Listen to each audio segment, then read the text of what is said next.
And hello there, my name is Max, also known as Karen, and I've been running this writing advice YouTube channel for a long while. Today, I'm going to be answering pretty much all of the questions that I've got regarding Camp NaNoWriMo and beyond. So, before I go on anywhere, if you're new to my channel, consider hitting that subscribe button. I do writing advice videos at least twice a week. And if you have questions regarding NaNoWriMo, and particularly questions you wished you had gotten answers to when you were young, or if you're a young writer getting started, or an old writer getting started, leave your questions in the comments down below. I'll give you a quick reply, and I'll add it to the next video. Okay, I want to get as many of these questions done as possible, so don't fret, don't hesitate. I do this all the time, so if you have a question, send them my way, okay? Okay, enough snapping out of the way. Let's dive right in with the formal disclaimer, as always, that the following you're about to hear is merely just my advice, my opinion, and what works for me. Don't take it as gospel, instead take it as the ramblings of a silly person who looks a little bit, or rather precisely like this.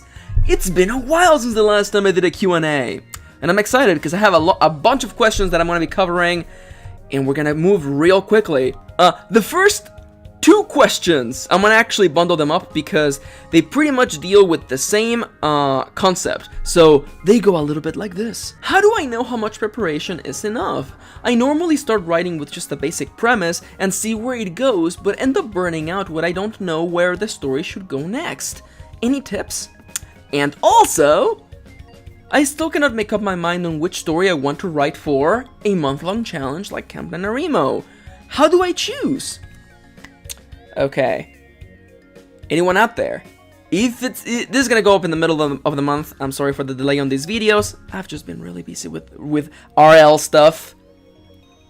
That means real life. I'm trying to be hip like the kids. Anyhow, if you are getting started and you're planning your story, and planning is an important step, I forget the different types, but I am not a deep planner myself, but even so, I believe that you should take some time to actually stop and plan your story. But anyhow, if you are planning, I would recommend from the bottom of my heart, deeply and strongly, please consider checking out my guide to how to plan a novel. It's my biggest, most popular video on YouTube. It's on the main screen on my channel, and there should probably be an annotation on the screen somewhere. And also a link in the description down below. It's a 1-hour workshop. I made that video like a year ago. I am incredibly proud of it. It's probably the best video I've ever made. And it's funny because people were like, Max, please don't remake this video for a good while. And I'm like, I don't even know how I would. It's such a good, powerful, strong video with all of my... Basically, like, that video alone is kind of like my starter kit. But like, it has all of the inspiration that I wanted to sneak in there for anyone who wanted to get started writing a novel. And the question of like, how much preparation is enough? How do I pick what story I'm gonna write? The guide will cover all of those things. And I can assure you, because both of these people, I gave them a quick answer on YouTube, and both of them got back to me saying that the guide absolutely, completely helped them. So I recommend you go check out my planning guide. Next question! What do I do if I feel like my book content is too close together? Now, this is one of those questions that we can safely, I can assure you, we can safely file under things that seem that are problems right now, but they're probably not actually problems.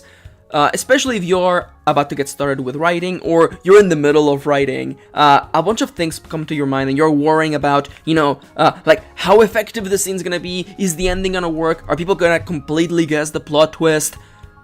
All of these worries, and worries like, is the content too close together, is my pacing too fast? Slow down, slow down.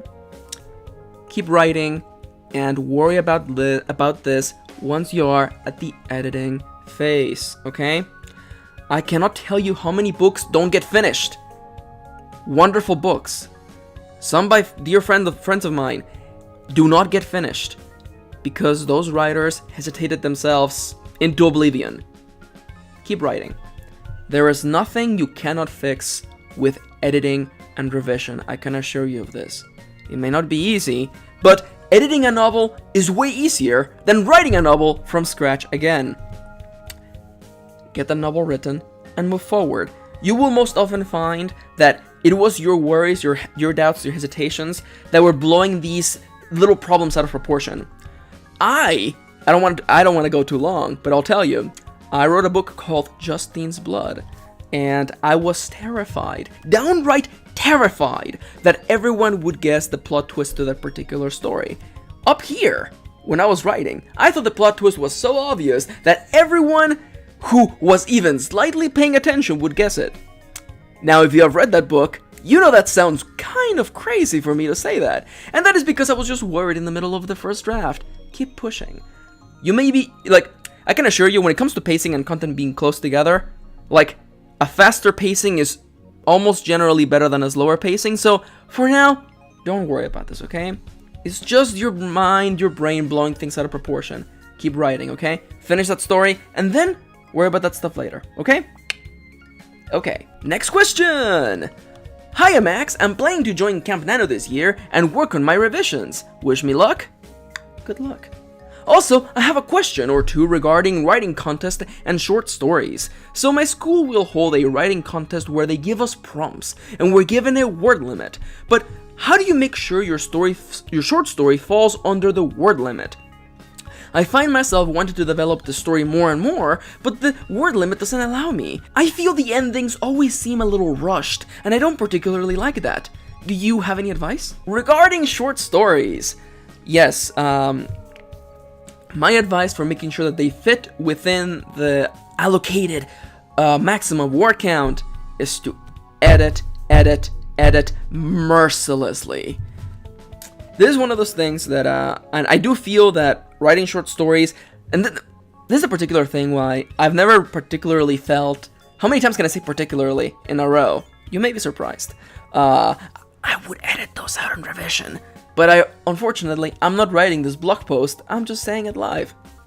Now, this is why I think that the idea that short stories are somehow easier than, like, long stories, or novellas, or novels, or any other part of the medium is a little bit, I guess, short-sighted, because I think there's a particular art to writing a short story with a focus, and shaving it, cutting away the fat until it's a perfectly trimmed, straight to the point, beautiful piece of a story.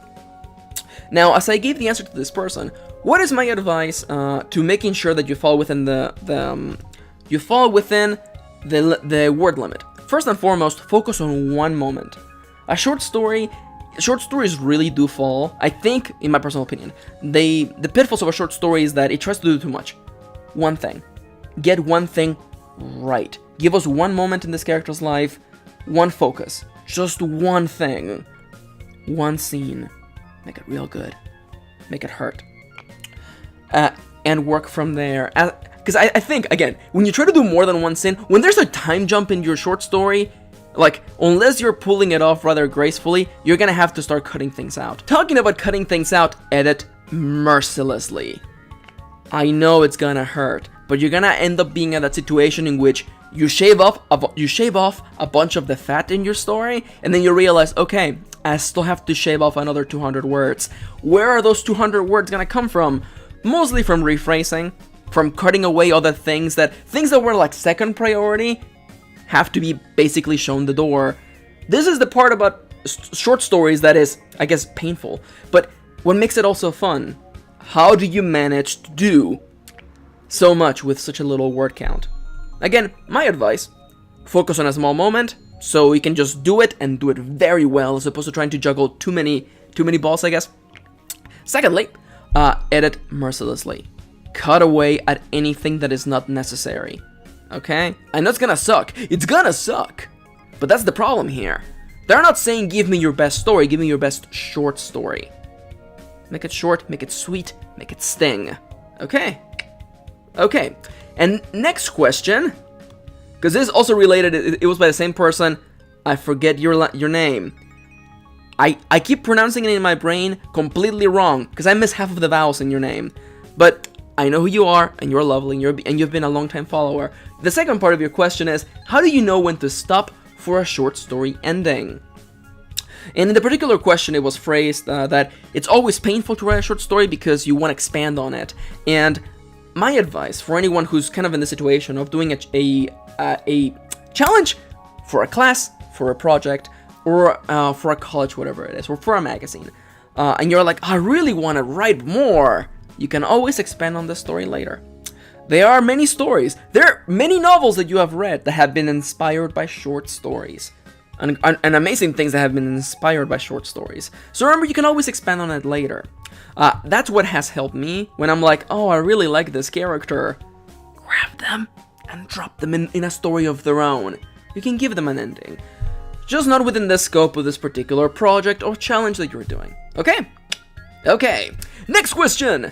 Tried Camp Nano for the first time. I've been working on this project for a bit. However, my issue, and something I'm hoping Camp Nano will help with, is that often when I sit down to write, I find myself instead going back over my outline or building on character profiles or reading writing tips online or watching my videos. I'm working on my book, but it's hard for me to stay focused on the writing part of my book. Do you have any tips for eliminating distractions? It's time for me to be the cruelest, most mean person in the world. Are you ready? Here it goes. I used to be the same way.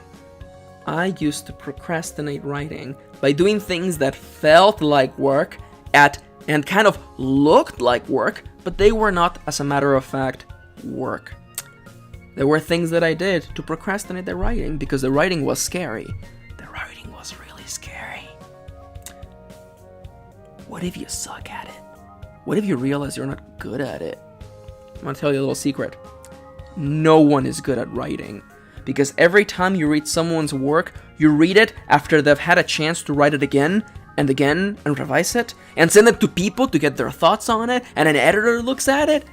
It's not fair for you to compare your work, what that you're writing right now, on pen and paper against someone's completed novel. First off, that's just not fair. Well, this is the part in which the unfairness has to kind of slide in. I used to procrastinate lots and lots until I came upon a realization.